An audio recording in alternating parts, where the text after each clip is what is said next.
I'd like to explain the format of tonight's event. First, each candidate will be given 2 minutes for an opening statement. And in your opening statement, please describe what special skills you bring to the City Council that will benefit your role in the City Council. Then there will be 3 rounds of questions. Each question will be different. The candidates will have 2 minutes for each of those questions.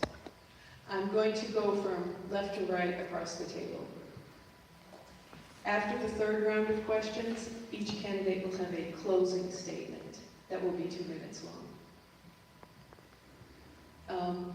When you have 30 seconds left in your response, Karen will hold up the placard that says 30 seconds. And when your time is up, please stop speaking. The other thing I would like to remind you is, please direct your questions directly to the audience rather than looking over to the side of me. All right, now we will begin the introductory statements, and I'll call on each person from left to right in the table. First, Joey LaCava. Thank you very much. I want to start by thanking the League of Women Voters for putting on this awesome event, and the previous 2 last week. It is great to see a forum where we can get an honest look at our candidates across all the elections. My name is Joseph LaCava. I am currently the Ward 5 City Councilor and Vice President of the City Council. I also currently sit on the Finance Committee and the Economic and Community Development Committee, both of which committees I have chaired in the past. I'm a lifelong Waltham resident, along with my wife Jamie and our 3 children, Andy, Caroline, and Jack. We live on Kenmore Terrace, right behind the Willow Street Fire Station. Ward 5 is a unique ward. It encompasses almost the entire city lengthwise, from east to west, from the Watertown border almost to the western border. It encompasses 2 more neighborhood areas, and then in the middle, the center of Waltham, it is a little more transient and commercial based, so it's a difficult ward, a lot of different issues, some issues that you don't see as often being such a narrow thin ward. One thing about myself that makes me a little interesting is I'm a small business owner. I'm a part of multiple small businesses with my family, and that is what I bring to the City Council, a business aspect, and I really try to focus a lot of my energy towards how certain things affect, and we can incorporate into the small business aspect in the City of Waltham. And again, thank you all for being here. Next, Councilor Lavauci. Thank you, everybody, for being here. I'd like to first thank you guys for being here, and WCAC for recording us this evening, I believe. I am a Ward 1 councilor. I am finishing my 3rd term as Ward 1 councilor. I am the chair of the Finance Committee. I am on the Public Works Committee. I am also on the Ambulance Committee, and have recently been appointed to the Public Safety Building, Police and Fire Committee, looking to get a new police station here in Waltham. Ward 1 is a little bit different from many of the other wards, where we basically start on the northwest tip, on the northeast tip of Belmont, and we cut right across Waltham, through the fields of Leary, up through the Highlands, but then we go up into Bear Hill Road, Prospect, with a lot of the commercial buildings of 128, and then wrap around the reservoir back to residential in Lincoln. So the challenges that I face are great, and I accept them every day as clients, as constituents call. Lifelong resident of Waltham, graduated from Waltham High School in '94. Went to college across the street at Bentley when it was still a college, and graduated there in '98. Live here now with my wife and 3 children. I have twins that are in college and a senior at the high school. Similar to the Ward 5 councilor, I'm a small business owner, 2nd generation of running the family business. That was started by my father and mother, who were both immigrants from Italy, and came here to create the life that we have today. which gives me the abilities of learning how to manage problems as they arise. And I thank you for your time. Next, Councilor Cates. Thank you. The question I'm asked most often may surprise you. It is your name pronounced Cates or Cats? And honestly, both are fine. My family prefers Cates. When I first ran, I introduced myself as Cats because it was more familiar and it gave me more time to talk about the issues and not explain how to pronounce my name with what was familiar to people. Someone once said to me, if you're unhappy with something, stop complaining and do something about it. So that's what I did. I was always fascinated by local government, and when I moved to Waltham, as soon as I moved here, I started to watch city council meetings and school committee meetings on the local cable station. I started attending council and different board and committee meetings, whatever looked interesting to me. And eventually I realized that I could do more for our community, and so I ran. I'm now completing my second term as the Ward 7 councilor.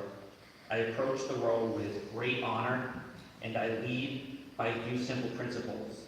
Do what you say you're going to do and do it well. Act honestly, take responsibility, listen to others, and have the courage to do what's right even when that decision might be difficult to make. These values are what guide my decisions, from improving neighborhood safety to making sure our voices are heard at City Hall, to making decisions that are going to protect the best interests of the city. And to me, that's the core meaning of transparency. So I am proud to represent Ward 7, and I look forward to the opportunity to serve the community and learn more about me this evening. Thank you. Next, Councilor McLaughlin. Yeah, thank you, Kathy. My name is John McLaughlin. I live in Warrendale. I've been the councilor from Ward 4 since 2013 when I was first elected. My wife and I are homeowners and taxpayers in Waltham and have raised our 3 kids here, Kathleen, John, and Matthew, all young adults. And Waltham has been a wonderful city to raise kids in, as I'm sure many of you know. As far as the council goes, after I was elected, I believe, I'll have to check with Councilor Logan, I think I've served on every committee on the council. Have also been honored with serving as chair of several of those committees. We had the honor of serving as the vice president under Councilor McMiniman, and currently serve as president of the council. In addition to that, I'm very involved with what is known as the Massachusetts Municipal Association. It's all 351 cities and towns. It's a group that lobbies for municipalities. I served as president of that organization last year. I served as president of the Councils Association with that organization. And it's one way that I stay plugged into the issues outside the city, which give me a good gauge on things that we should be paying attention to here. I think the question at the beginning was special skills. I can tell you as a father and a coach, I learned how to handle kids. I believe I'm good at running a meeting, but at its core, I like helping people, and that's why I love this job. Thank you. Next, Councilor Hanley. Thank you. Hello, Waltham, and hello to my Ward 3 neighbors. Thank you to the League and the Times for giving us this opportunity to speak to you today. I'm Bill Hanley, and I'm running for re-election as your Ward 3 City Councilor. I've lived in Waltham my whole life. I'm an ordinary guy who got extraordinary opportunities growing up here, and that's why I ran for office, and why I'm asking you to vote for me again. Waltham gave me every chance to succeed, and I've spent the better part of my adult life trying to repay that favor through public service. My wife Christy is the library teacher at Whittemore, and we've been proud homeowners here since 2002. Our sons, Billy and Mikey, both products of Waltham Public Schools, are now off enjoying their college life. They're the 7th generation of Hamleys to call Waltham home, and we're all deeply invested in Waltham's future. For work, I've been an IT manager at Mass General Brigham for 27 years, and before joining the council 2 years ago, I served 18 years on Waltham's Board of Health. That background helps me solve problems, keep residents informed, as does my technical background. I update WalthamWard3.com every week with news for Ward 3 and with weekly City Council updates. Over the past 2 years, we've gotten some real work done to improve Ward 3. New sidewalks on Lincoln Street, a traffic island to make walking to MacArthur much safer, and much needed sidewalk repairs on Trapella Road. Every call, text, or email you send me gets answered, because listening to you is the most important part of this job that we're all here interviewing for. When challenges come up, like the traffic around the new Universal Playground at the old Fernald, 200 Trapella Road, we met them head on, we listened, held neighborhood meetings, and made improvements quickly, because that's how good local government should work. So on November 4th, I'm asking for your vote to keep that progress going. Thank you. Next, Councilor Harris. Thank you. Thank you to the League, thank you to WCAC, and thank you for all of you who are taking the time to listen in chamber here tonight. I'm Kathy Ann Harris, the Ward 8 City Councilor, and I'm running for re-election because I believe public service is rooted in listening, collaboration, and action. My commitment to Waltham has always been guided by a simple principle: to make decisions that strengthen our neighborhoods, support our families, and sustain the quality of life that makes our city thrive. Every day, I try to be accessible, transparent, and accountable to the residents I serve. Over the past term, I can give you a few examples that represent that. I've championed infrastructure improvements across Ward 8, everything from the Moody Street Fire Station and the new Ward F Bridge to paving, sidewalk repairs, trees, and safer pedestrian crossings. I've worked closely with the Waltham Police and the Traffic Commission to implement targeted safety measures as speed bumps, stop signs, installations, and school zone monitoring to reduce speeding in our residential areas. I've advocated for responsible development that aligns the neighborhood character while improving public safety and accessibility. ADUs are an example of this. I've supported small business and big business through outdoor dining and permitting initiatives that keep our commercial corridors vibrant and secure. Moody Street, you know my work, and my work on special permits as chairman of ordinances and rules. I've promoted sustainability and quality of life through efforts of solar trash compactors, park enhancements, noise nuisance reductions, and those examples are also present. Strong leadership means working across differences to find solutions that reflect our shared values: fairness, respect, community. I'm proud to serve on the committees that promote responsible growth and sound fiscal management. I look forward to this next term. It's an honor to represent Ward 8, and running for re-election is even greater honor. I bring to this role a proven record of leadership that listens, that's grounded in service, compassion, and integrity. I remain committed to being an effective advocate for Ward 8 who leads with integrity, listens, and with empathy. I look for your vote on November 2nd. Next, Councilor Dunn. Thank you. I'm Karen Dunn, and I've been married to my husband Jim for 33 years.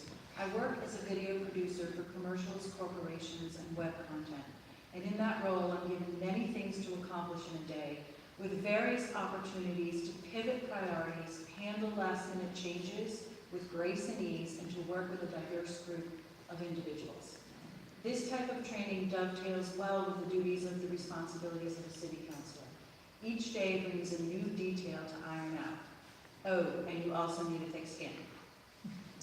You pay for the privilege to live here through your taxes, and I want to make sure that you're satisfied with your investment in our city.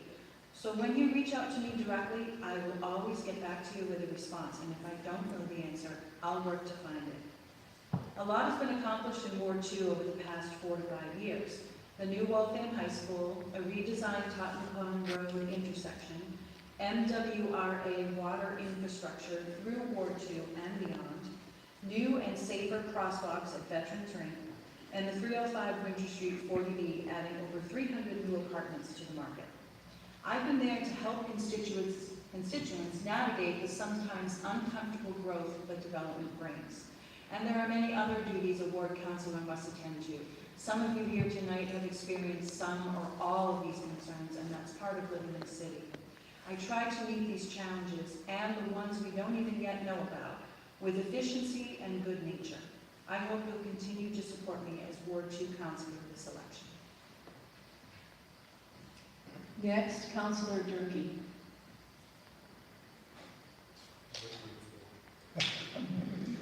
Thank you for inviting me and hosting this event. I'm Sean Murphy, I'm the Ward 6 City Councilor. I asked for your vote this November 4th. Even though we're unchallenged, receiving our vote is like this is our report card. Even when we're unchallenged, it's important for us to know that you're aware that we're there.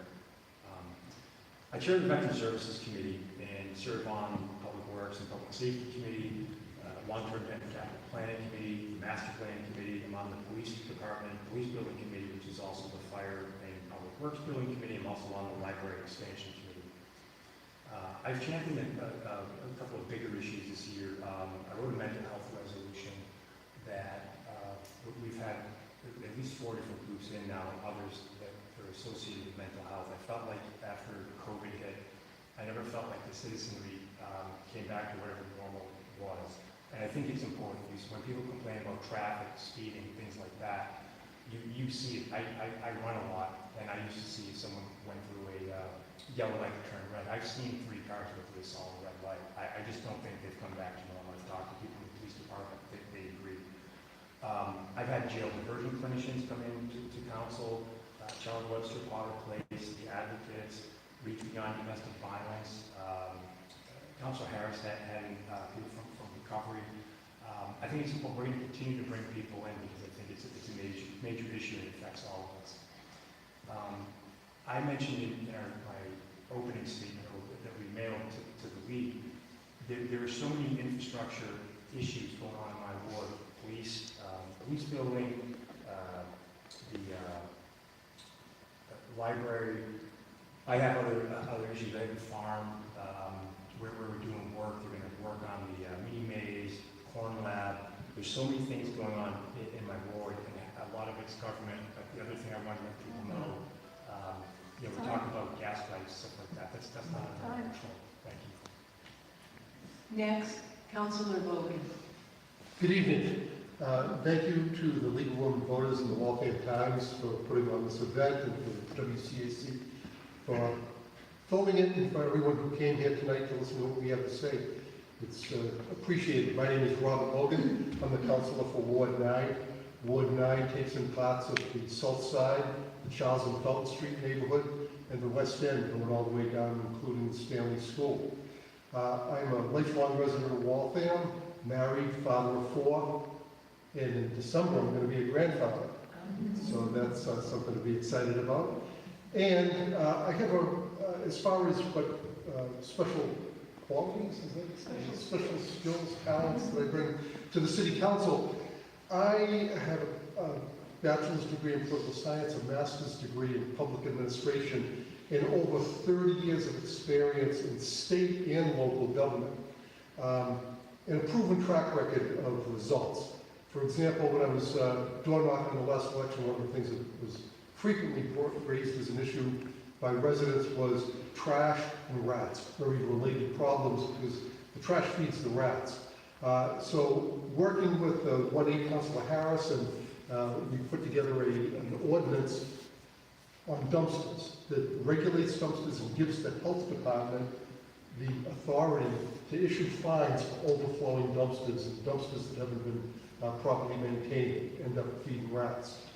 We also got big bellied solar powered trash compactors up and down Main and Moody Street, and an additional health inspector for the health department to inspect not only the dumpsters but other sources of trash that feeds the road program. So those are 3 things that actually got done, and I think that that's important. It's great to talk, but you need to get things done.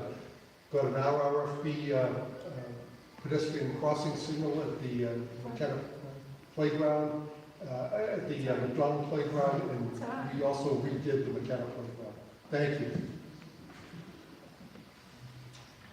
Thank you. Now we'll go through the first round of questions. I will be asking questions that were sent in to the Waltham Times by readers. First question is for Councilor LaCava.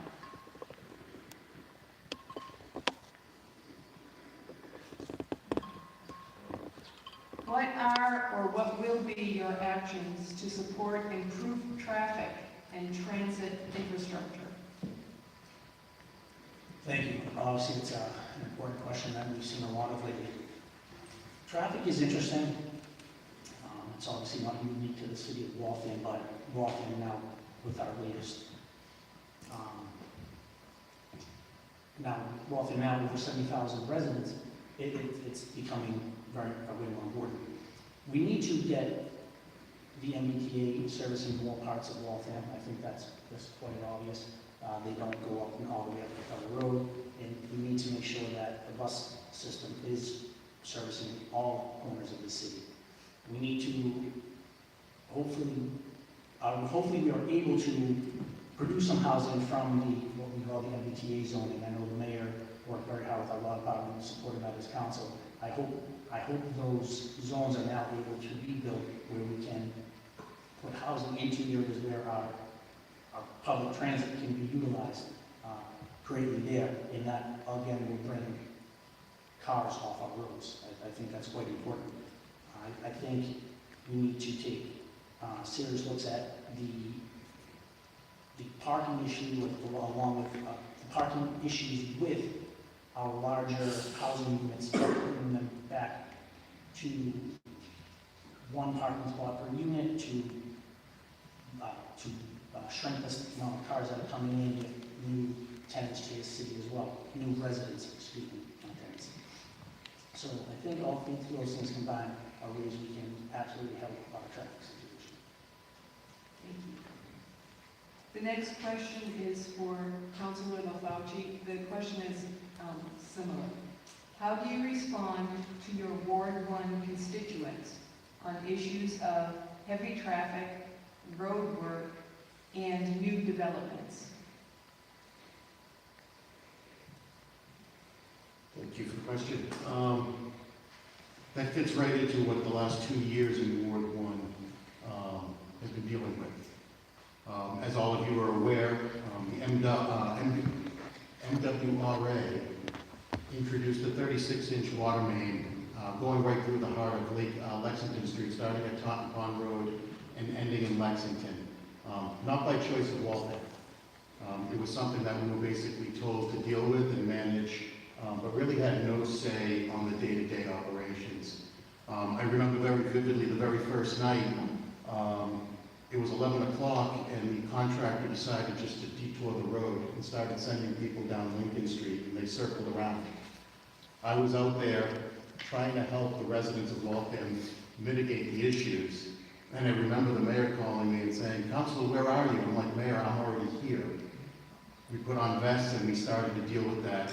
From there, every day was a new challenge between noise and dust and traffic and not being able to get out of their driveway. So that was a challenge that we're now finally seeing the finishing touches of, where they're paving in the next week. Dale Street, with the invention of technology, Waze has allowed commuters to circumvent traffic. I have a couple of residents on Dale Street that I can set my watch to every week. Councilor, they're speeding. We deal with the traffic. Captain Rodley of the Waltham Police, we set up cruisers to try to mitigate their issues and their concerns. That's an issue, unfortunately, that's not focused strictly to Ward 1, but everywhere, and not just in Waltham. People are in a hurry. Instead of going 30, they feel that going 40 is going to be the better solution for themselves. What was the other part of the question, if you don't mind me asking? Time. Oh, we're time for. The next question is for Councilor Cates. What issues do you think are unique or uniquely prevalent in your ward? It's a great question. I've always have said to people the most important issue in our ward is the issue that's being brought to me, that's in front of me, that someone is raising. There are three main issues in Ward 7. One is planning and housing. Ward 7 is going to see a huge increase in new and potential housing. So we have concerns about traffic and school capacity and infrastructure and neighborhood character. Some of the issues that are impacting that are 500 units of apartments that will be built on Main Street as under a Law 40D. the Charles Bank area being rezoned under the MBTA Communities Act that will allow for over 1,500 apartment units, ADUs, Brandeis Building, 631 more beds, which should relieve some of the impact on our neighborhoods. And as part of this, the 2007 master plan says that commercial properties in Ward 7 have tremendous expansion capability through special permits that could quadruple the amount of commercial space to nearly 5.75 million square feet of commercial space. The next big issue is traffic congestion and overall safety in the neighborhoods. As the councilor from Ward 1 said, traffic apps have changed traffic patterns, and vehicles that should be on main arterial roads are now cutting through our neighborhoods. So through the West End Traffic Study and continuous work with the traffic engineer and the Traffic Commission, we're trying to bring improvements to traffic in our neighborhood. And then the last issue that has impacted our ward that we've been making a lot of progress on is what is called college or frat housing. And it isn't necessarily a college or frat issue. It's more of what I consider responsible landlords. So we are addressing that to be conducive to the residential neighborhoods. Thank you. The next question is for Councilor McLaughlin. Another question about traffic. How do you respond to your constituents in Ward 4 about their concerns with traffic, speeding, and road conditions? I actually don't mind a question about traffic because besides getting roads paved, streets plowed, streetlights fixed, traffic is always a question that comes up with my constituents. I can give you the most recent example. The last traffic commission meeting, which I try to attend to when I can, and for many of you, you know, it's 10 o'clock during the week, 10 a.m. in the morning. It's hard to do, but I try to make it there as often as possible. I had a constituent call me specifically about the intersection at Main Street, Barbara, and Warren Street. It's been a problem for a long time. We worked for many years to fix it. We had a traffic study that was done and presented in this room here that had a fix. It's probably 8 years ago now, still not implemented. So the meeting this past week, he asked me to attend. We attended and spoke in favor of the proposal for the changes that will happen there. It'll be impactful to the neighborhood. And it's one of those things where I don't think a lot of residents know the work that the Traffic Commission does or the work that councilors do when they attend those Traffic Commission meetings. It's important for us to stay plugged in. It's a different body. It's a body that's actually created by the state language, not by city language. And as I said, I do my best to attend those meetings and to speak on the issues that affect the neighborhood. Those changes, just for people that are watching, we're going to have a neighborhood meeting before they take effect, but it's going to be impactful. We're going to stop anybody that knows that intersection. They're blaring their horns all the time at rush hour. We're going to make sure that that's addressed. Thank you. Thank you. The next question is for Councilor Hanlon. How do you respond to your Ward 3 constituents on issues with the Fernald, as well as issues with traffic and road construction? Yeah, that's certainly a hot topic in Ward 3.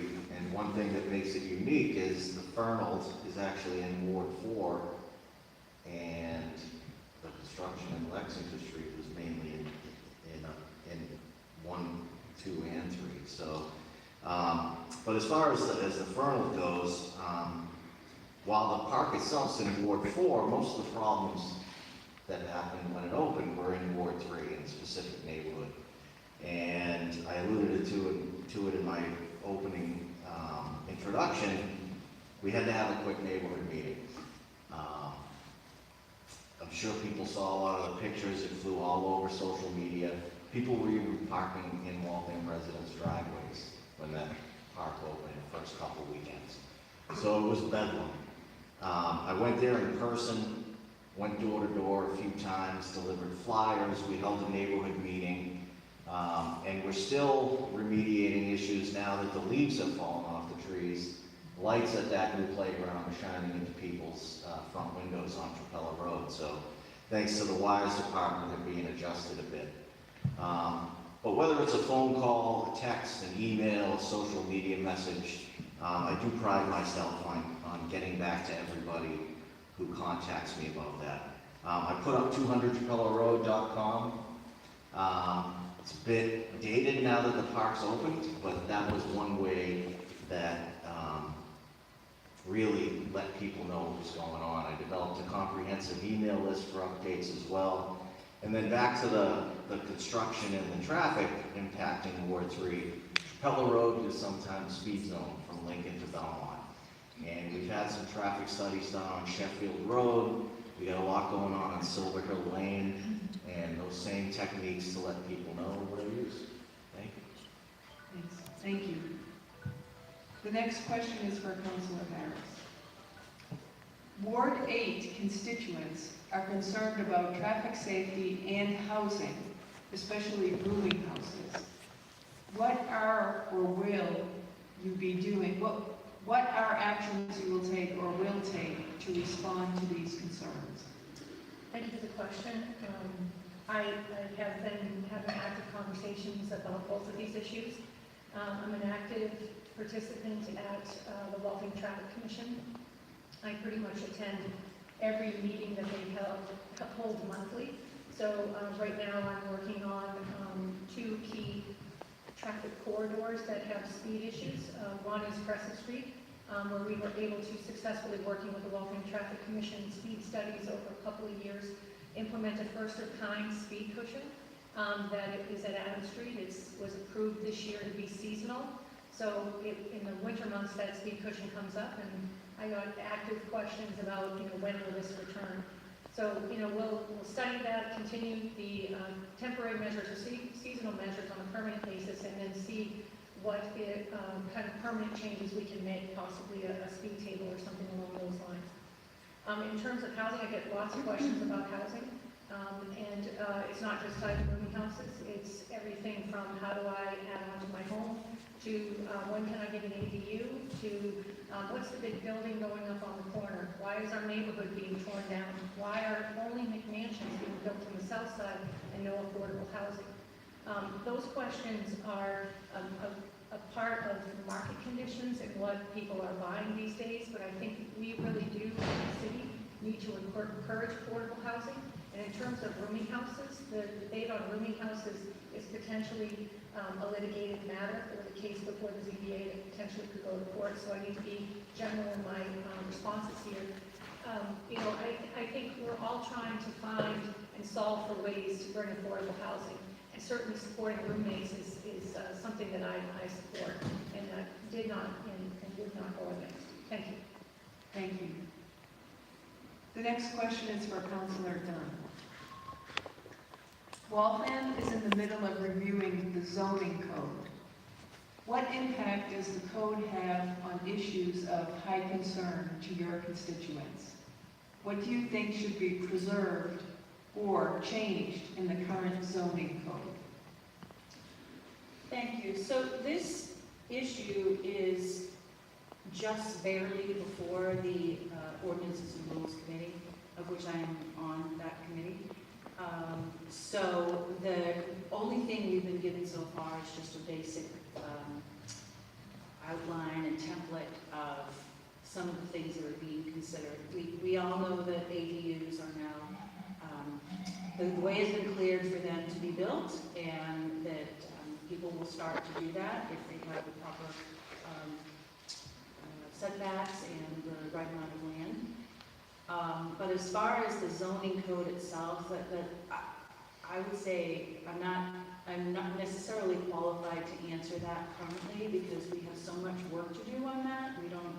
It's not an issue before anybody but the Ordinances and Rules Committee right now. So I think I would say generally I would like to preserve the neighborhoods to try to keep them from being too dense, but also to, we've already cleared this ADU ability, so that is something that is going forward. So I think I would stick with that for now, and I would see once we get deeper into the issues and have the zoning experts come before us and answer questions, I'd be better served at that point to give you more details. Thank you. Before we go to the next question, is it correct that ADU is alternative dwelling unit? Accessory dwelling. Accessory dwelling unit. Okay, thank you. The next question is for Councilor Griffith. Your constituents in Ward 6 have concerns about housing, traffic, and traffic infrastructure. How do you respond to these concerns? Housing, traffic infrastructure. As a new counselor, I brought a stop sign into the traffic commission that literally took 30 years and 13 tries to get passed, and finally got in. That was a lot of effort and dates back to previous councils. Went back to 1992, so I'm well aware of dealing with traffic commissions and dealing with traffic issues. I would say some of the things we do, we have to fix the infrastructure. So in Ward 6, Elson Road is a road I used to walk down to the Plimpton Elementary School. I hadn't been touched in 50 years. The water was running over the edge onto the now rail trail, even before the rail trail was built. I was trying to get the city to fix this road. We got it under the budget, and it's in the process, and the rail trail is done, but the road is being worked on. And it was one of the things I left out in the opening statement about the skills. These things take a long time to happen. If we were doing this individually, like, if we could wave a magic wand, we'd make it go quicker. You have to have patience to do this. That road, Elson Road, we're going to add a granite curb sidewalk so kids can walk to school safely, and literally like 50 years it's taking us. The road's going to be paved, but they also want a catch basin so it doesn't flood the reinsurance bill at the bottom. And at the end of the day, I'd love to take credit for this idea. A police officer in the Community Services Division recommended that, thanks, we're going to create another 30 parking spots. There's a couple houses that don't have any parking. So I've worked traffic commission. I bought 7 issues when I first came in. We didn't get them all in. As far as housing, I think it's a balance. We have done ADUs, MBTA Communities Act. We provided housing for 14 developmentally disabled citizens. We gave $6 million to fund the Wheeling Home. Never would have happened without our funding. So when people say we're not doing anything about housing, I'd say you're wrong. We have that stuff. Thank you. Thank you. The next question is for Councilor Logan. It's another question about traffic. Ward 9 constituents picked traffic safety as their biggest concern, with homelessness and rats tied for second. What are your actions, or will be your actions, to these critical concerns?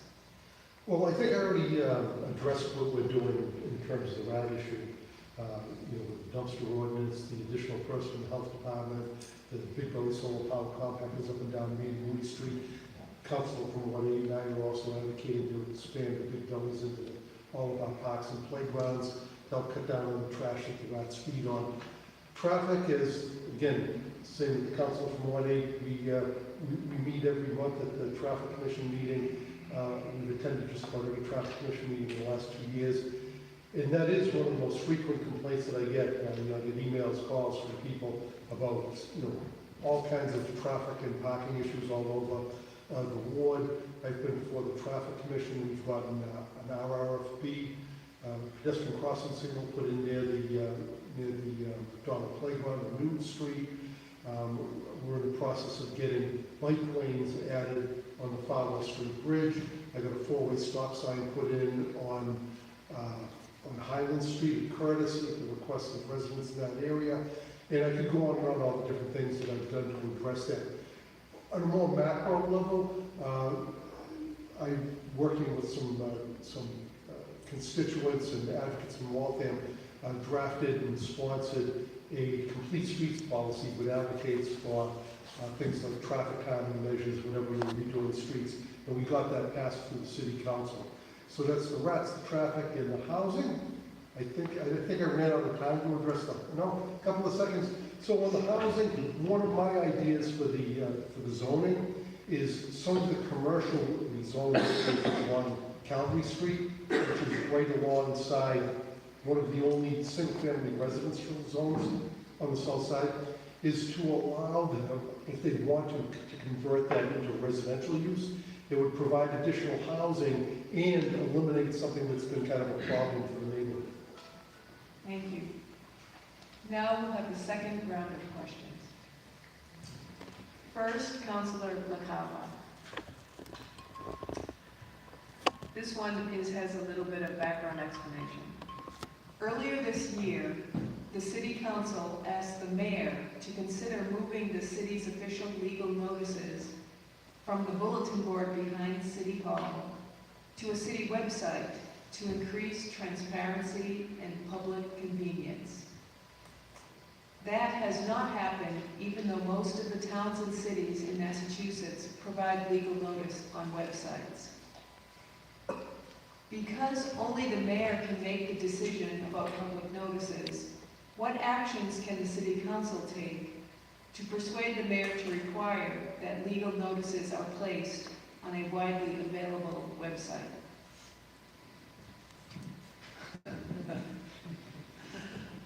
Well, I mean, the city council can ask the mayor many things, a multitude of things, and again, as you had stated, that it's up to the mayor to do such a thing.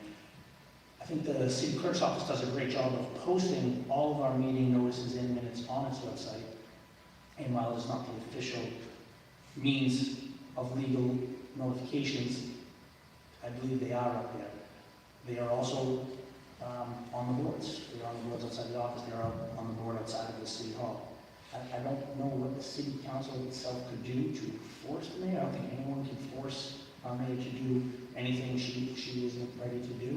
I think we can continue to ask her to make sure we are being transparent across all avenues. I think transparency is important. And that's why we do events like this evening. I believe the council from Ward 6 made a great comment about it being our report card. Well, none of us are being contested. We are still all here. So transparency is the most important thing, especially in municipal government, never mind state or federal. But I think we can, as a council, we can continue to make sure that everything we do is on video, is online, is in front of the board. I was one of the councils who championed the videotaping of all our subcommittees. All our committees are now videotaping and broadcast on WCDC's website. It can be streamed at the viewer's convenience. That is something I brought forward a few years ago. It was met with some resistance, and then they figured it out. WCAC was able to get it done. They brought in a second cameraman on committee nights, which is awesome. Now, everything the city council does is out there. All of our meetings are public. They can be attended. I don't, as of late, they have not been heavily attended, but they are open to the public. So we are open to transparency in all means. Thank you. The next question is for Councilor LaFauci.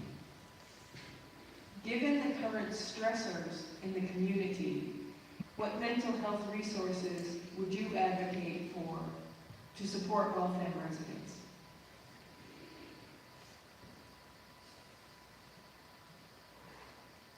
So, obviously, kind of piggybacking on what the Ward 6 councilor had said, as we come out of COVID, with mental health being an issue. I know the police department has recently taken on a new member, more of a social services role, to be able to address concerns of the residents. From the city council perspective, we were the ones that were able to provide the funding for the additional personnel that's trained for that kind of situation, to go in, be able to talk, to de-escalate situations.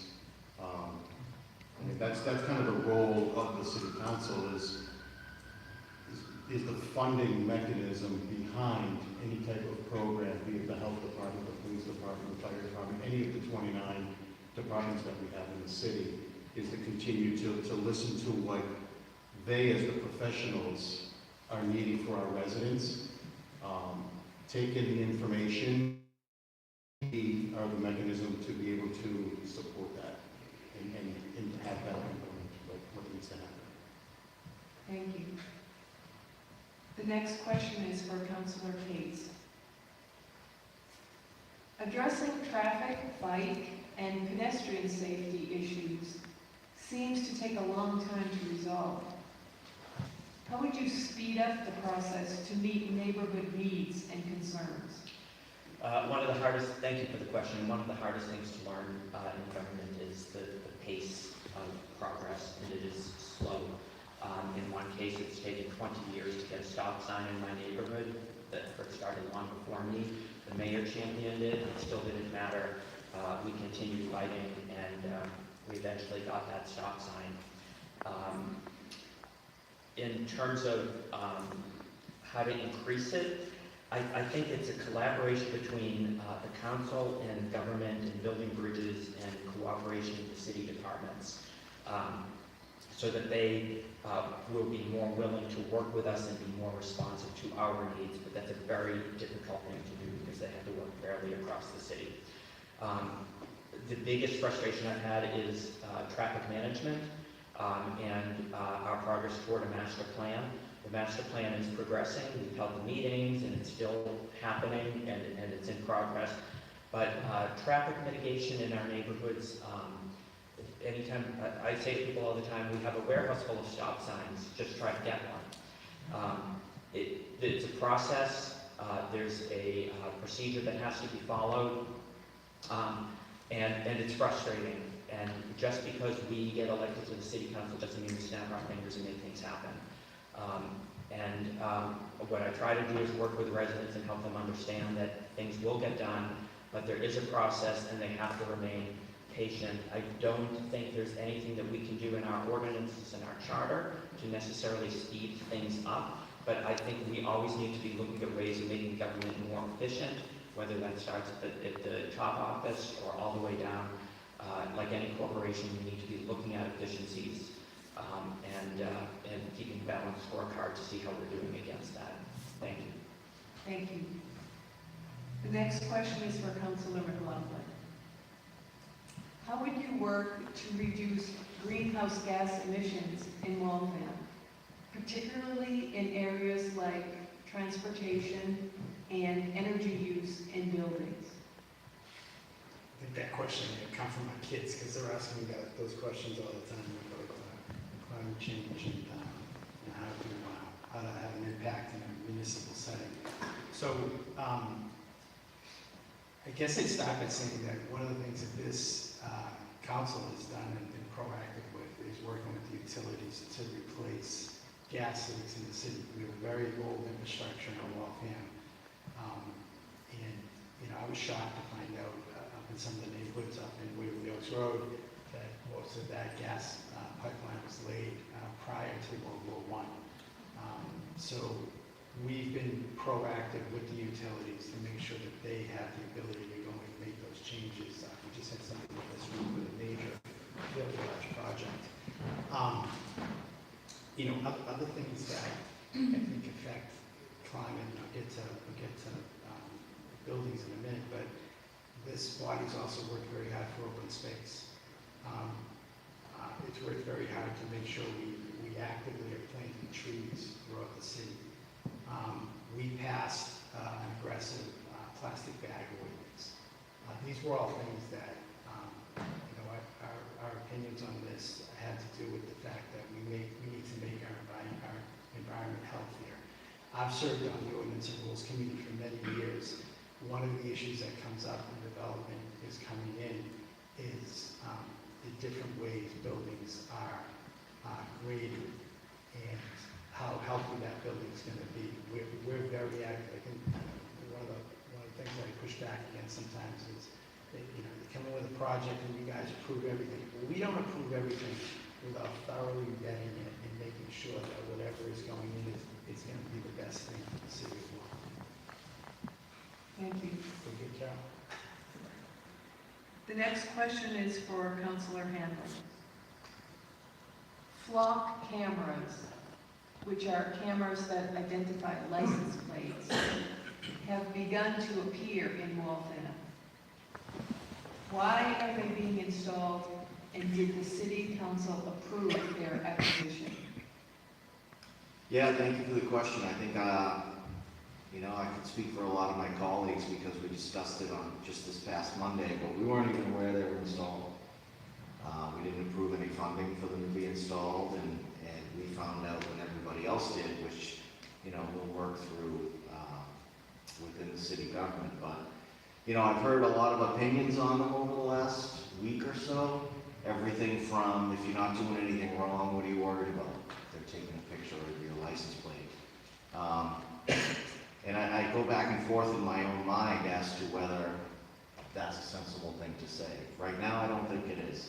I think we're working, thanks to Councilor Logan for writing a resolution that most of us signed on to Monday, just to ask questions about that. And I'm not rushing to an opinion as to why they were installed and what the police might do with that data and who it might be shared with. But I think, you know, I'll have somewhat of a non-answer to this question until we get those things. But in full transparency, I'll admit that I found out they were installed when I saw a picture on Facebook. Thank you. Thank you. The next question is for Councilor Harris. Many readers of the Waltham Times cite government transparency as a top concern. Why is there a perception of lack of transparency?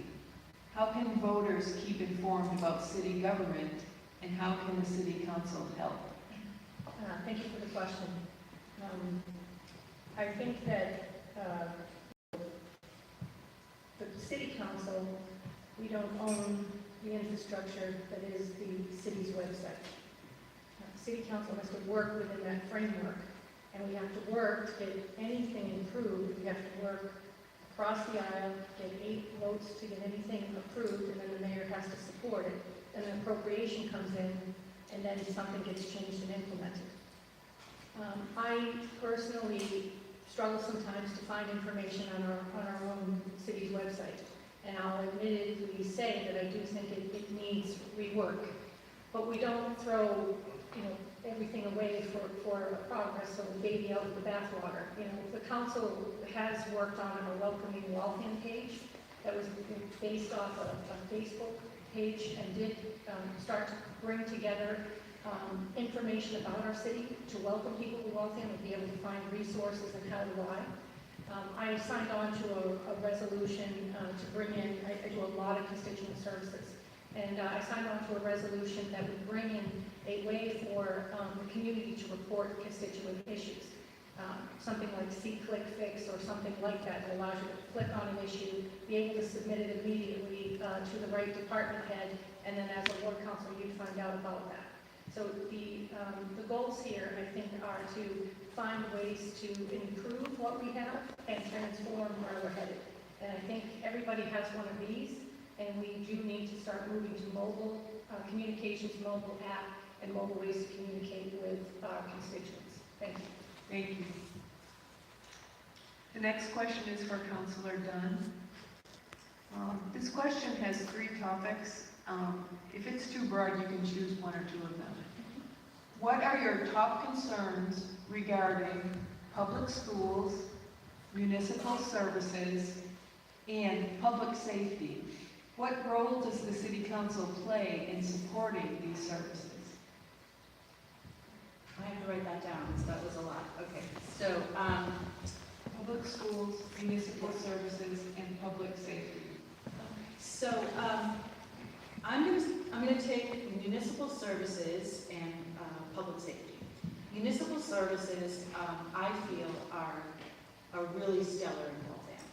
I feel like everybody that I work with, you know, one of the aspects of this position is requiring us to integrate smoothly with the systems that are already in place and the employees who are successfully running our city. So everyone I've encountered has been helpful and responsive to any of my inquiries or requests on behalf of the board, so I would not be effective. without their assistance. So as far as municipal services go, I see it as a positive thing and going in a positive direction. As far as public safety, I'm going to say for Ward 2, that people do not reach out to me regarding traffic as much as they do about speeding. And we have implemented sidewalks on Lincoln Street, primarily due to the high school, to get students on foot to the school safely. It's supposed to have slowed down traffic because it's making the roads appear thinner and a little more, dangerous to travel. So it's supposed to be slowing the speeds down. And we've also done speed studies on both Lexington, Lincoln, and Lake. And what I'm finding, unfortunately, is that though people are going over the speed limit, they're not doing it so egregiously that the traffic commission really can make a lot of changes. So we've made some subtle changes, and we're waiting to see how those work. But as far as public safety goes, I would say speeding is one of the biggest issues in our ward and something that I have to continue to keep an eye on. Thank you. The next question is for Councilor Durkee. What are your views on activities at 240 Beaver Street, the old UMass Field Station, and the Waltham Fields Community Farm? So, 100 years ago, someone donates this to this huge swath of land in the state, and the state conveniently sells it back to us for $17.4 million. So that's how it started. I'm happy with the work there. We had some, we had to hit some speed bumps because this is very unique. Try to find out how much should you charge someone to farm land. How many places have a municipal farm? There's like one in the state. This is new to us. I like the work that they do. I think sometimes people forget, like whether you talk about the high school, the Fernald, these could have been major developments. So you talk about traffic and traffic management. Can you imagine if the farm was a 10,000 apartment unit built section there? It would be a nightmare. I think sometimes people forget that. We preserve these things in part so we don't have more chaos. It could be way worse. Right now, we're waiting. This is a multi-year project. We're waiting for the mini maze is going to go in. They're going to preserve the corn lab. There's a ton of history there. People don't realize that the Waltham squash is like a real thing. This was crossbred at that station. We have history. There's more things to come. The mayor revealed in the spring that we're going to upgrade the fencing around there. I mean, the barbed wire fence doesn't look great. It's not very appealing. The fence in the front. I like the work they do. I like the charitable work. Everyone loves that. And we will be getting, we talked about it years ago, getting the community plots too, because when we did a survey, I think there's about 200 people on the south side who couldn't even get into the Greenlands Waltham to get into their community plots. So now Waltham residents will actually be able to farm there. So I think it's great. That's all. Thank you. Thank you. The next question is for Councilor Logan. What would you do to increase overall housing units and improve affordability? Okay, so this goes back to what I was trying to say about some of the commercial zoning district along the river. There is a riverfront overlay district, but it hasn't been used that much. It's not that much of an incentive to develop. Along Calvary Street is a perfect example of this, although the commercial zone goes all the way from down the 501 Street Bridge all the way up, past the watch factory. It goes over towards the 99 restaurant. It kind of sprawls out along the middle of the city.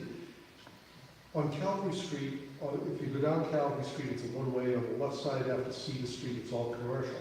On the other side is all residential. The residential, as I said before, is one of the only single-family zoning districts on the south side, right across from heavy industry. It doesn't make sense. It was built up like that before zoning ever existed. If you had zoning, it never would have been built like that. And there's a lot of conflict. We have people in the neighborhood complaining about noise from trucks, from equipment. What we need to do is encourage that to be redeveloped or converted, just like they did with the watch factory, turn it into housing. Now, you've created housing without really increasing the density in the neighborhood.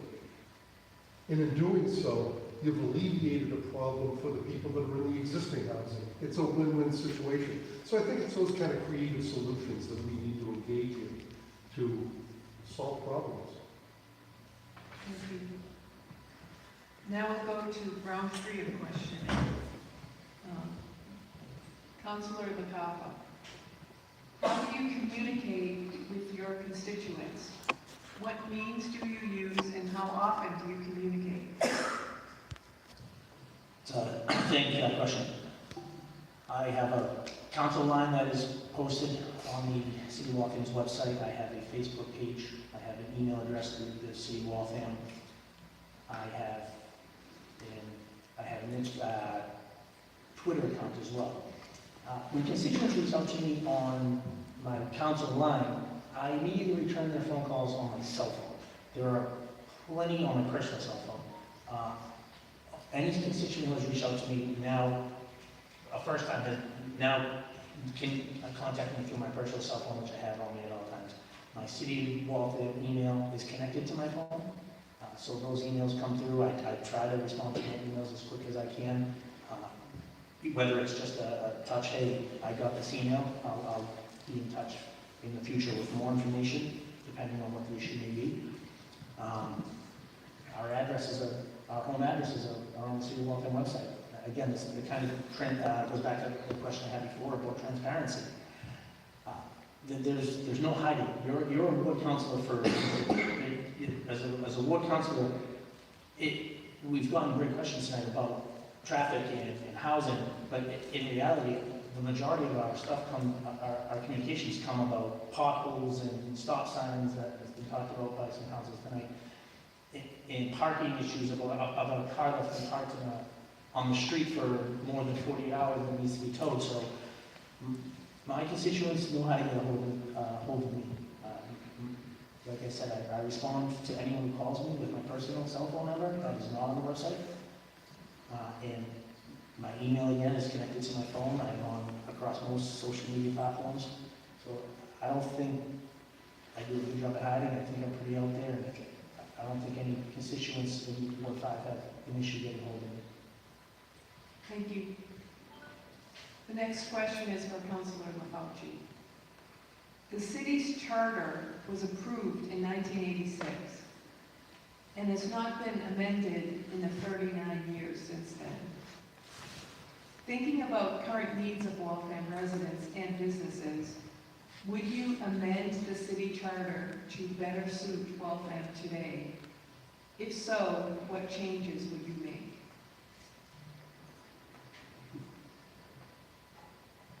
I mean, I'll be honest with you, that's not an area of my expertise as far as how to amend the city charter. I think as far as a councilor, one of 15 in the city, our role would be to bring in experts that would be able to handle something of that nature. I do agree, something from 1986 to today, many things have changed, from infrastructure to technology, just to the way people interact on a daily basis. To say that any one of us of the 15 elected officials has the answers to how to rewrite the charter would be misleading. But I would be open to bringing in experts that would be able to handle that for us. Thank you. The next question is for Councilor Cates. What steps would you take to help Waltham prepare for local impacts due to climate change, such as extreme heat, flooding, severe storms, and heat islands in parts of the city? How can we support a more robust tree canopy in the south side? Sure, thank you for that. I do hear from a number of my residents who are particularly concerned with this. At the local level, I think that our role is to take practical and meaningful steps that can make Waltham more resilient and sustainable. So it means being sure we're prepared for the impacts that we're seeing today, like increased flooding and potential for increased flooding, especially along the Charles River, extreme storms, unpredictable snowfalls that will impact our budgets, and also thinking about how we can reduce our overall environmental footprint. So we have been looking at things such as stormwater management and infrastructure in our more vulnerable neighborhoods. I can't say Ward 7 is particularly our most vulnerable neighborhood. Expanding tree cover and green spaces. Ward 7 was the beneficiary of a grant that the tree department got, and we planted trees throughout the west end, which is wonderful. I am all for supporting renewable energy and energy efficient buildings, and anytime a special permit comes before us, I'm always looking for LEED certification. And I want to make it easier for residents to choose sustainable options so that Waltham can be a more bike-friendly and especially a more pedestrian-friendly city, and that we can have public transportation to support this. None of the housing that we see being built, such as the large apartment complexes, are doing anything to help with climate change. And for that, it's going to require a public and a private partnership. So for example, one of the housing initiatives I would like to see, and I think we keep missing the boat on, is public-private partnerships, where we can build unique housing, such as smaller single-family housing on smaller lots, that would have more creative passive energy, for example. So Waltham alone, we can't solve climate change, but the local action that we do will add up. Thank you. The next question is for Councilor McLaughlin. The City Council docket has items that go back several years, and special permits take a long time to process. What are the pluses and minuses to converting the Board of Survey and Planning into a true planning board, as allowed by Massachusetts statute, to take some of the load from the City Council? Good question. That change has been talked about in the past.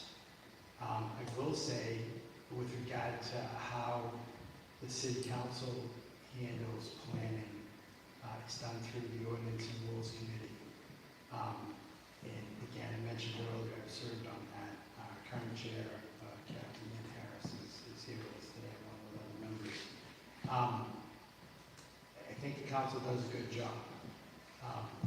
The mayor, again, this isn't a debate about the mayor, but if we wanted to make that change, it would need to be hand in hand with the mayor. I know we bounced those ideas back and forth before, and I'd be open to taking a look at that.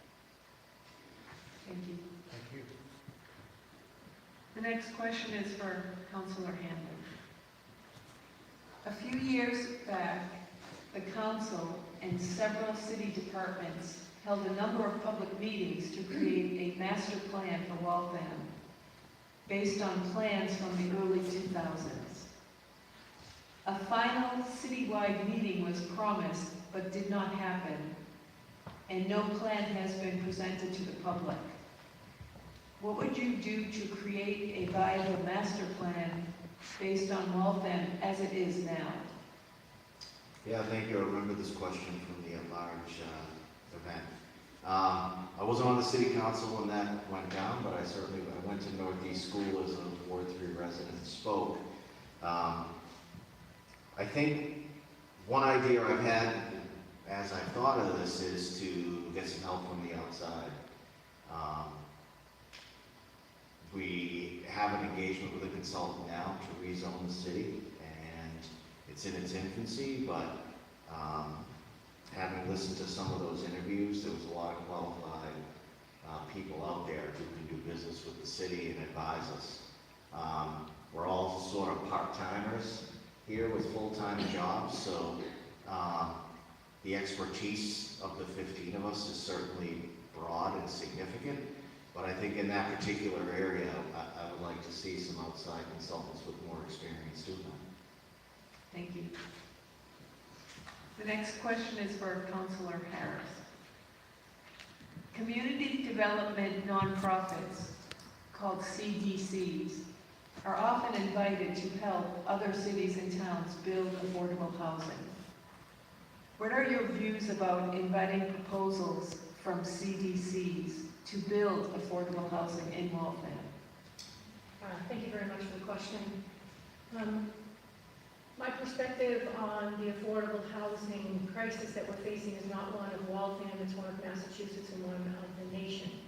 That being said, Waltham leads in many, many regards, and our job on the city council is to provide thought leadership and ideas.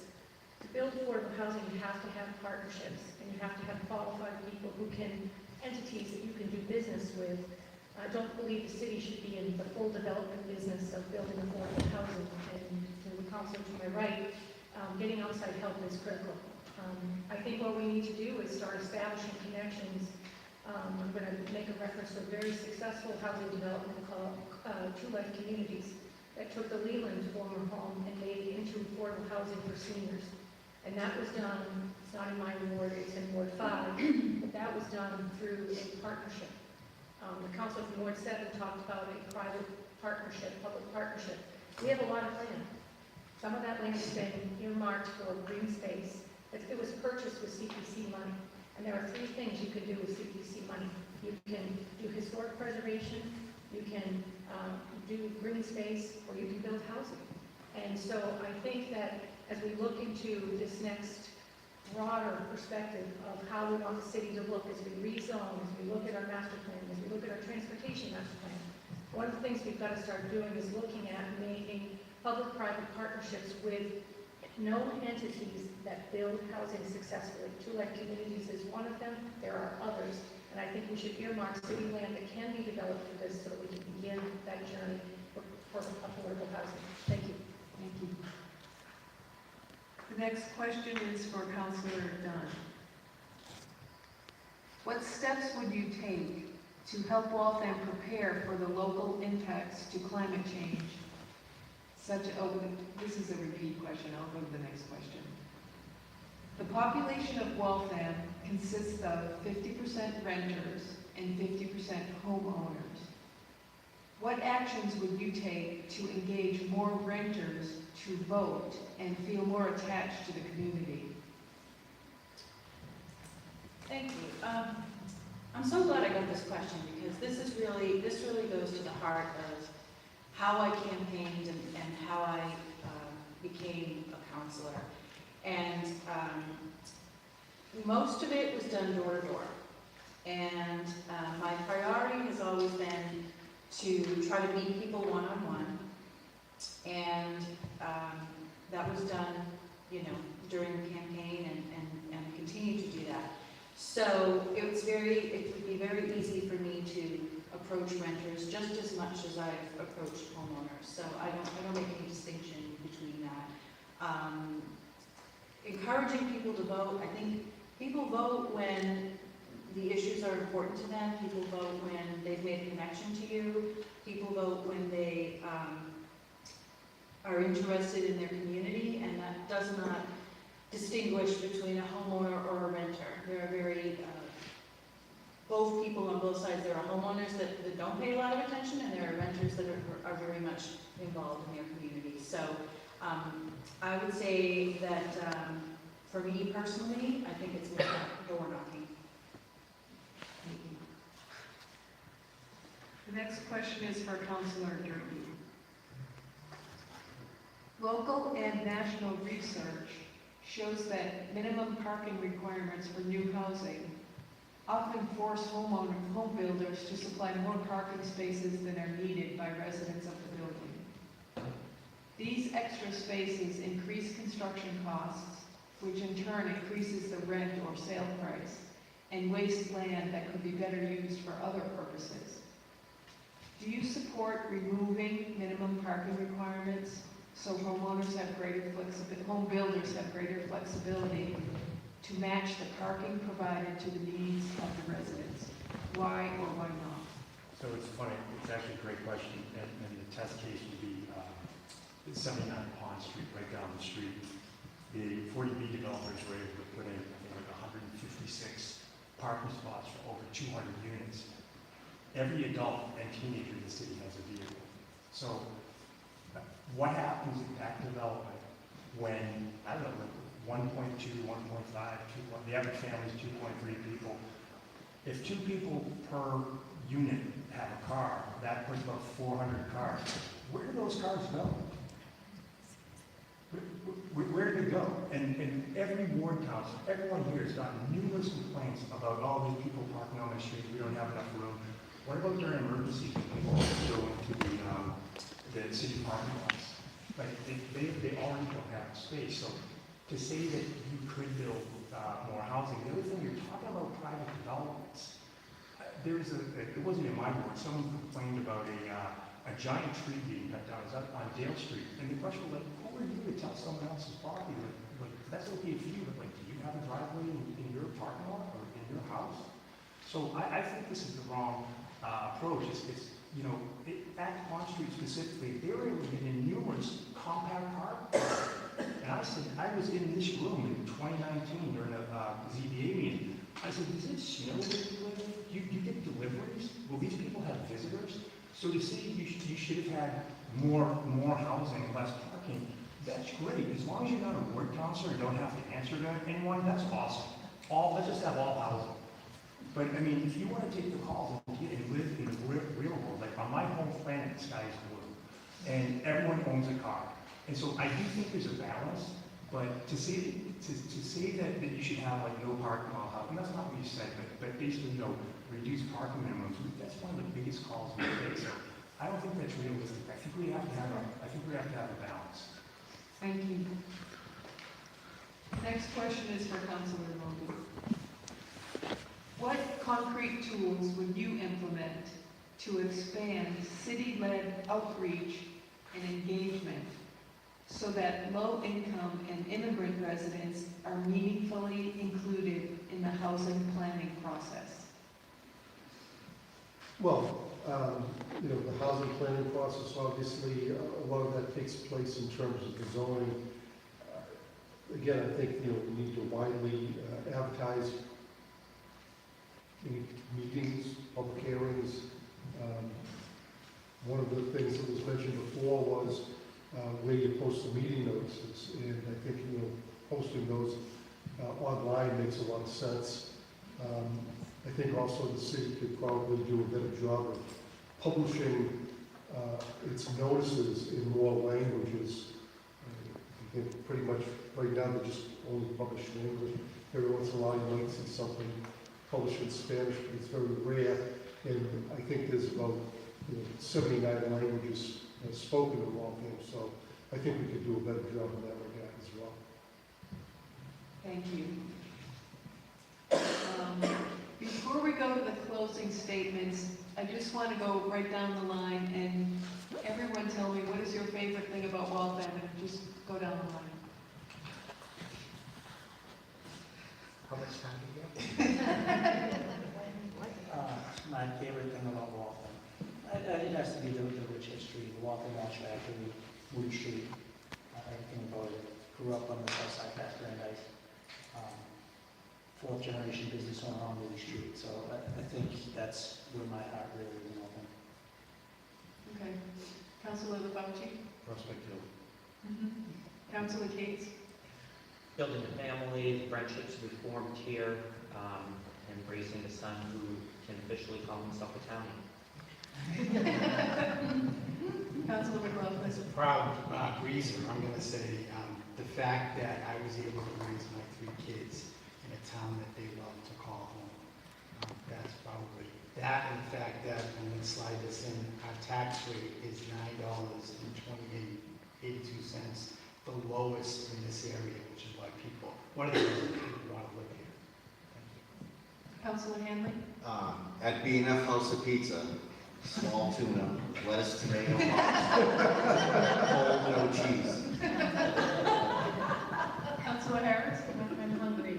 My favorite parts of the city are its people, its community, and its neighborhoods. And Moody Street, I believe, is the heartbeat of this city, along with the Riverwalk.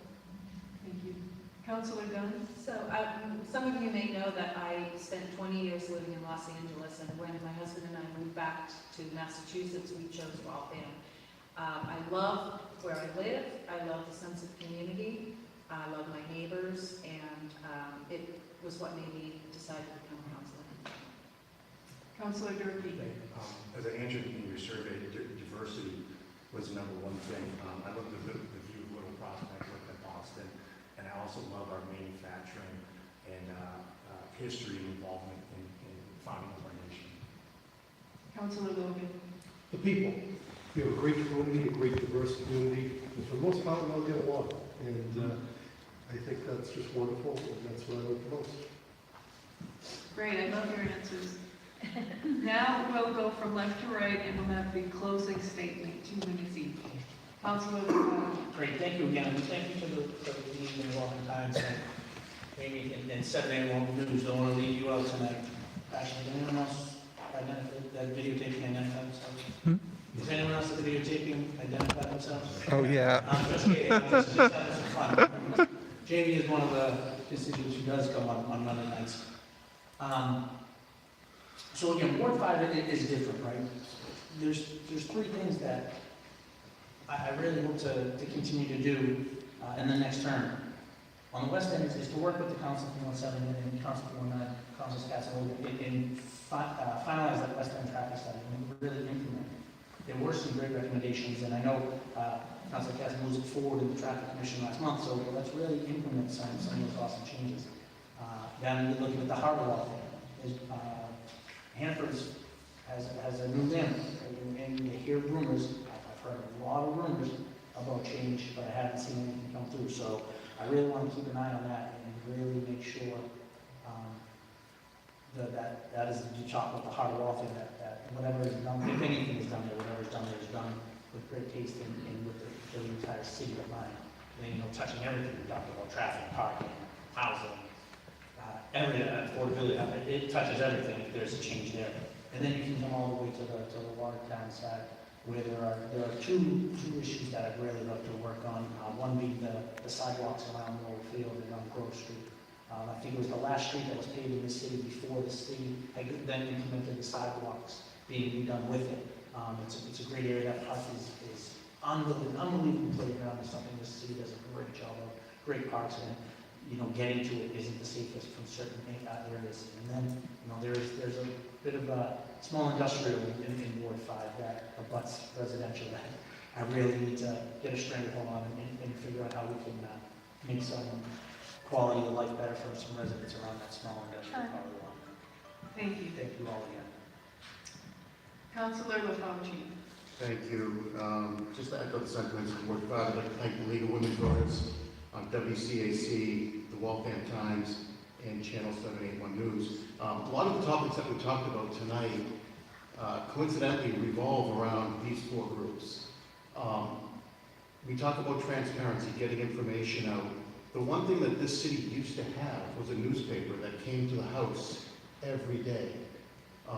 With technology, the paper went away, and how do we now get information out? So it's 4 groups like this, and there's others as well to get information out. But I want to thank you all for coming, the folks that are here in front of us personally.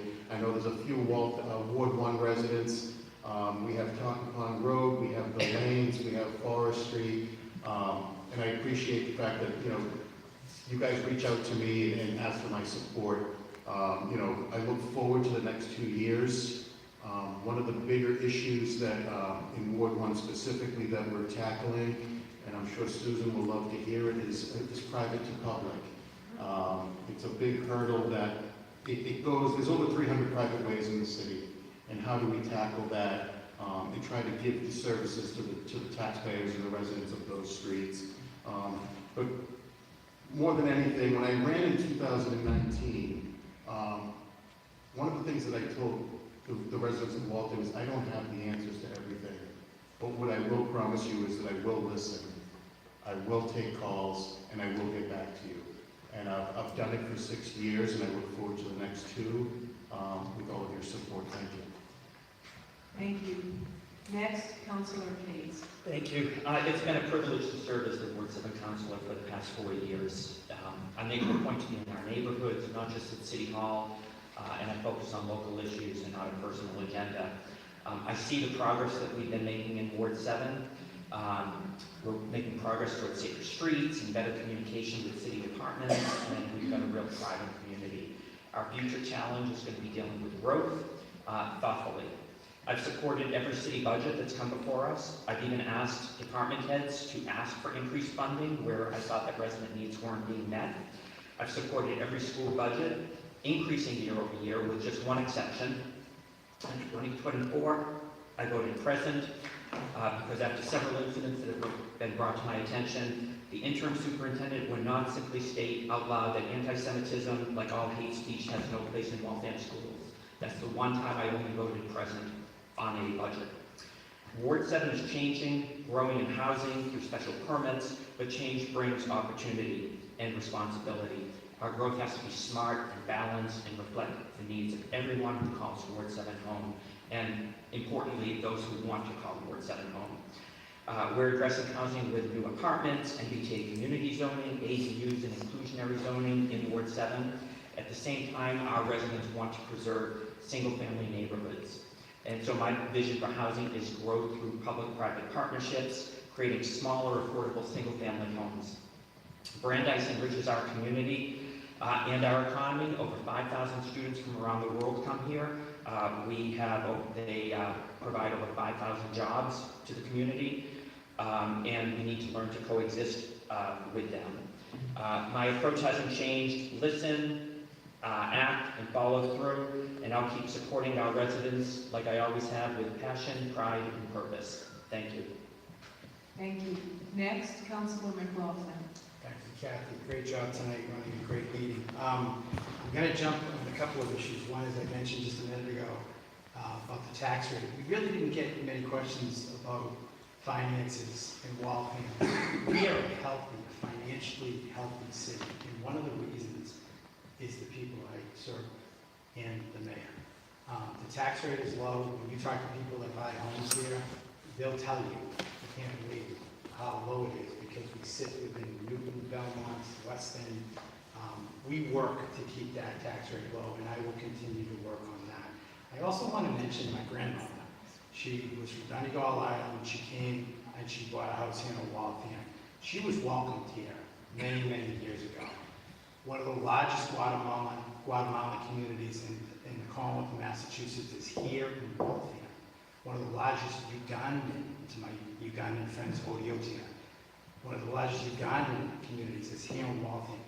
People feel welcome here. And the fact that we've been able to continue to do that over the years is very important to the fabric of this city. I'm also so proud to serve with these 9 individuals along with the 6 at-large councilors, and the fact that we're all here tonight.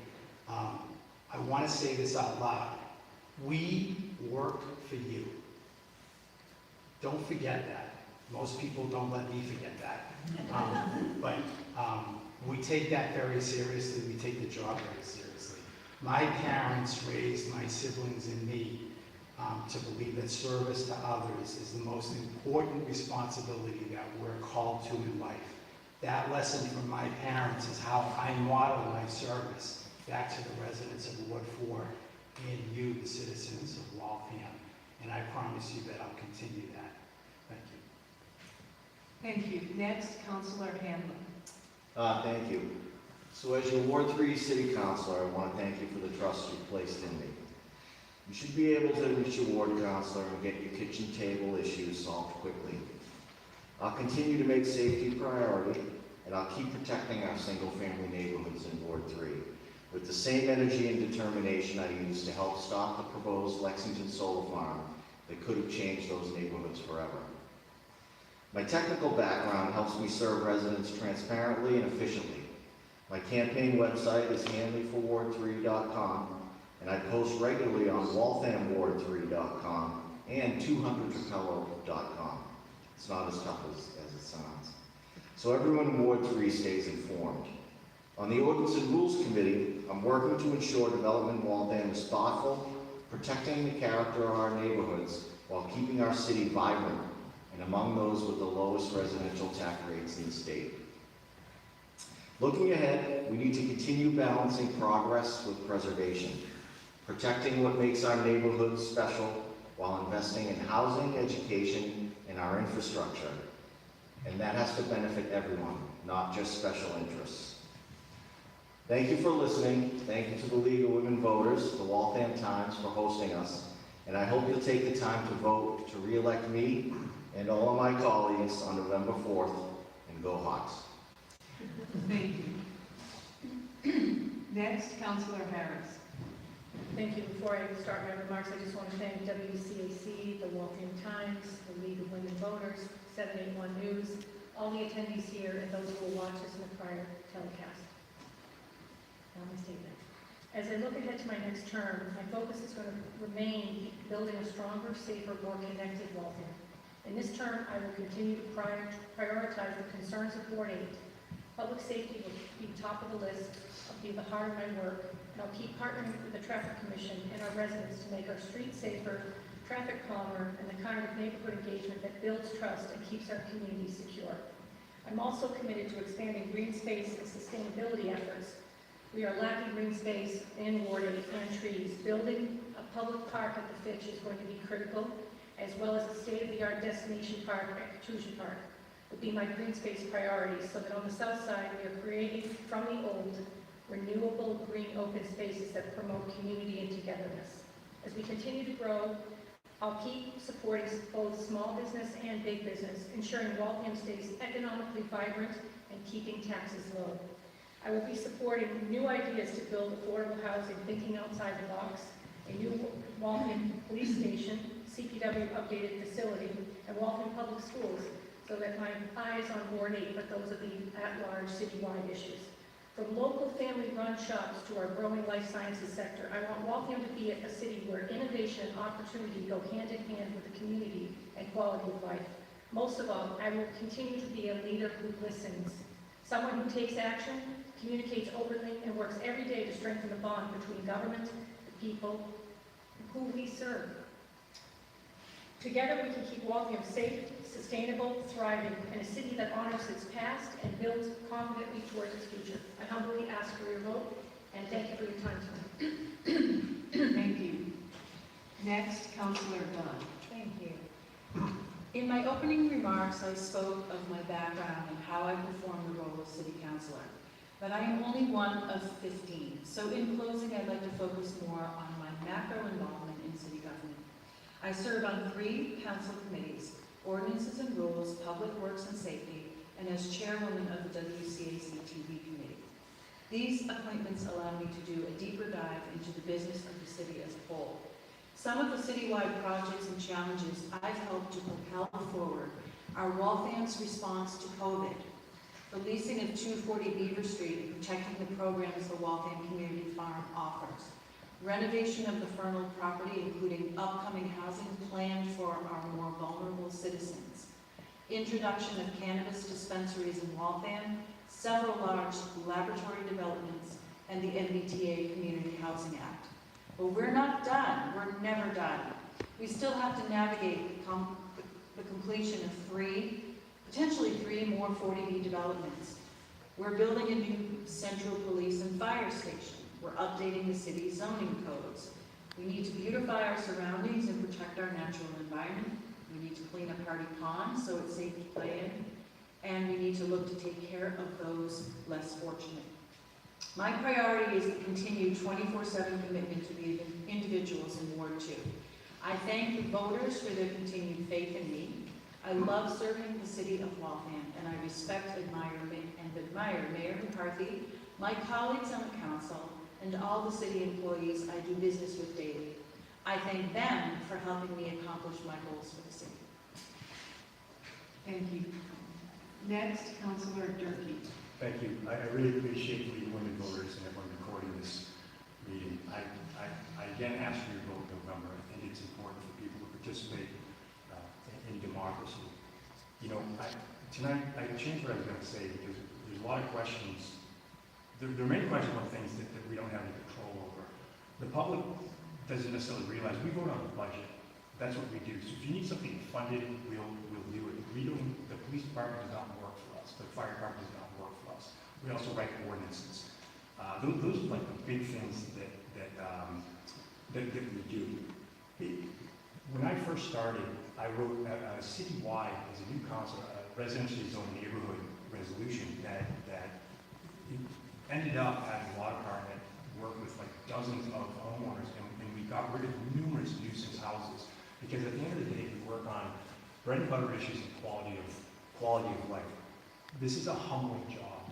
We learn things that the average person would not expect them to know. We didn't know it when we went in. I was pleasantly surprised when we talk about things that we like. I love our police department.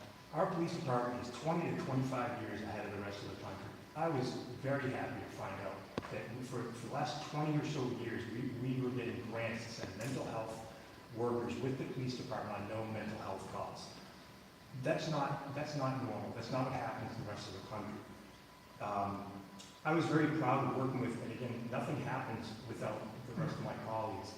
I was very proud of our council being the first in the state to approve veterans preference in affordable housing units. It took a lot of effort. We were the first.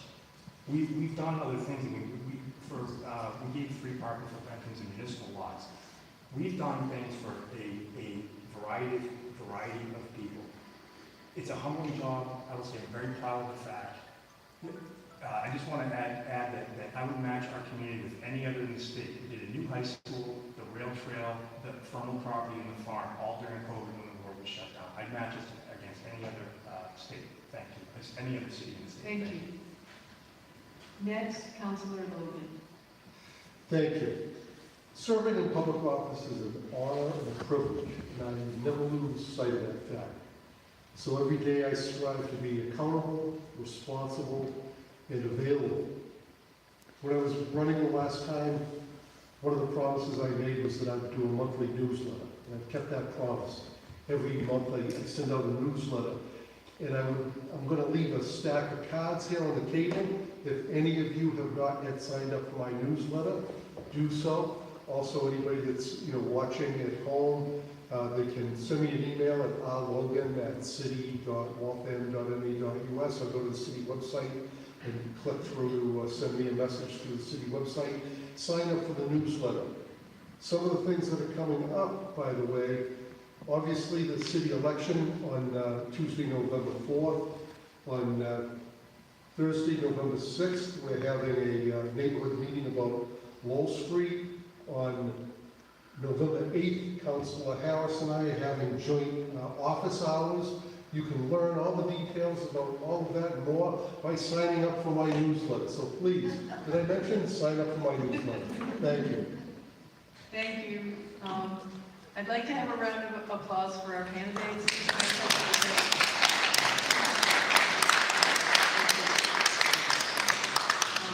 One thing I did not mention at the beginning of this event, this is being taped by Channel 781, and there will be a YouTube link which I will post on the League of Women Voters of Waltham Facebook page so that anyone can watch this event on Facebook.